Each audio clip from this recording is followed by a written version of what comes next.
Have you ever wondered how a tiny community, making up less than 0.5% of India's population, has become a global business powerhouse? Today, we're diving into the fascinating world of Jainism, one of the planet's oldest living religions, and uncovering the ancient secrets behind its incredible and sustained economic success.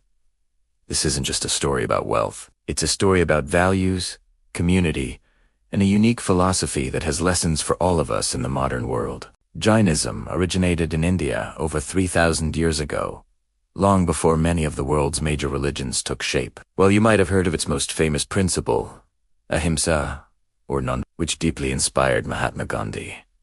There's so much more to it. Modern Jains are known for their incredible discipline. They are strict vegetarians. They practice self-control and philanthropy, and they have exceptionally strong family and community ties. In the world of business, they have a stellar reputation for being trustworthy, adaptable, and incredibly reliable. Just look at the global diamond industry. Jains dominate the market, especially in major hubs like Antwerp, not through aggression, but through a system built entirely on trust and community. And it's not just diamonds. Significant Jain communities are thriving and contributing to economies all over the world, from the UK and North America to East Africa and beyond. So, how do they do it? The answer lies in understanding that business practices are never just about numbers. They are deeply connected to culture and values. Think of it like this. A tree's strength comes from its roots. For the Jain community, those roots are their religious and philosophical beliefs. This is similar to how other successful business communities, like the Jewish tradition, have built their success on foundations of hard work, education, integrity, and strong community bonds. To really get it, we need to go back in time. The historical figure most associated with modern Jainism is Lord Mahavira, who lived around the 6th century BC, a contemporary of the Buddha. Born into royalty, he renounced all worldly comforts to pursue a path of intense meditation and self-discipline. After 12 years, he achieved what Jains call Kaivalya Gnan, or perfect knowledge. His teachings were radical for the time. He taught that the path to liberation was through purifying the soul, and he completely rejected social discrimination, including the caste system and gender inequality. He believed everyone had the potential for spiritual enlightenment. After Mahavira's time,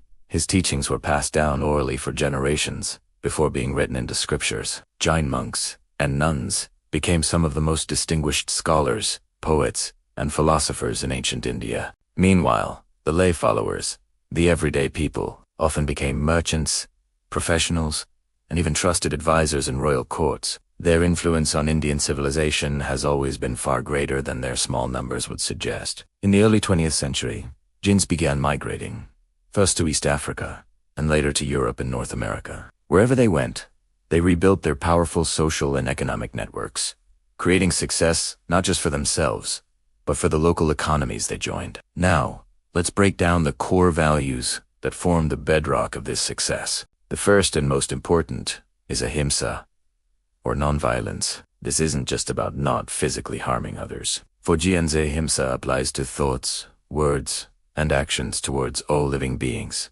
no matter how small. This is why Jains are the world's oldest vegetarian community. This deep respect for life shapes their entire worldview. The second key value is aparigraha, which means non-possessiveness. In Jain philosophy, greed and excessive attachment to material things are seen as a form of violence against the self and others. It weighs down the soul. This might sound counterintuitive for a business community, but it's their secret weapon. It fosters an incredible spirit of philanthropy. Jains are among the most generous donors in India, believing that wealth is a tool for good, not something to be hoarded. Next is a truly mind-expanding concept, anekantavada, or the pluralism of truth. Jains believe that reality is complex and multifaceted, and that any single perspective is only a partial truth. Imagine several blind men touching an elephant. One feels the trunk and says it's a snake. Another feels the leg and says it's a tree. They are all partially right, but none sees the whole picture. This philosophy makes Jains naturally tolerant, open-minded, and fantastic at navigating multicultural business environments. It discourages fundamentalism and encourages dialogue. Then we have satya and asteya, which mean truthfulness, and nonsense. For Jains, honesty and integrity are not just good policies. They are the absolute foundation of conduct. In many Jain business circles, a person's word is their bond. Huge deals are often sealed with a handshake, not a lengthy legal contract, because their entire system runs on a currency of trust and reputation. All of this is held together by incredible self-discipline and restraint. Practices like fasting, meditation, and daily reflection aren't just religious rituals, they are training for the mind. They cultivate self-control, humility, and a constant ethical awareness.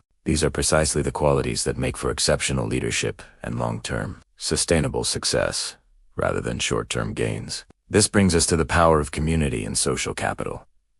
Jain culture is deeply collectivist. The individual is seen as part of a family, which is part of a community, which is part of society, and ultimately, part of the entire universe.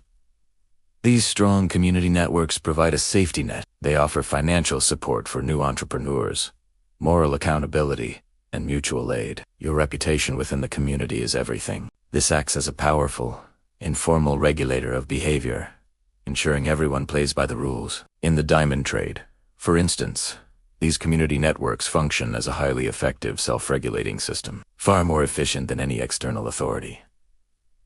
Historically, Jain temples weren't just places of worship. They were community centers, hubs for networking, and places where business ethics were reinforced. This holistic approach naturally leads to a focus on sustainability, long before it became a corporate buzz. Jains see themselves as part of nature, not its masters. Harming the environment is like harming yourself. In this view, business is a means to serve society, not just an end in itself. Profit is seen as a byproduct of providing quality and building long-term relationships, not the primary goal. This is why many GI enterprises remain family-owned and humans. They often treat their employees like partners, and it's common for them to help former workers start their own businesses, creating a cycle of shared prosperity. And what about wealth itself? In the Jain view, wealth is a trust, not a personal possession. Profits are seen as the rewards of good karma or merit, not a measure of personal ego. This is why charity is not an afterthought. It's an integral part of Jain business life. Wealth is meant to be reinvested ethically, circulated within the community, and used to lift society up. The focus is on qualitative values: trust, loyalty, human capital, and social responsibility, not just the numbers on a balance sheet. This creates a unique form of moral leadership, one that is humble, non-coercive, and leads by example. Of course, it's not all a perfect picture. The modern world presents challenges. Globalization has brought immense opportunities, but it also brings pressures. The pull of materialism, the challenges of passing down values through generations living in Western cultures, and the temptations of speculation can all threaten the core principles that built this success. There's a real risk that for younger generations, the deep philosophy could be reduced to simple cultural habits, and the ethical foundations could erode. But the story of Jain business success remains a powerful lesson for all of us. It shows that enduring success is built not on ruthless competition, but on ethical values, community cohesion, and spiritual discipline. It offers a profound model for corporate social responsibility, sustainability, and ethical leadership in a world that desperately needs it. By understanding how conscience, culture, and community can shape a thriving and sustainable economy, we might just find the insights we need to build a better future for everyone. Thanks so much for watching. If you found this journey into Jain philosophy and business as fascinating as I did, make sure to like, subscribe, and hit that bell icon so you don't miss our next video. See you next time.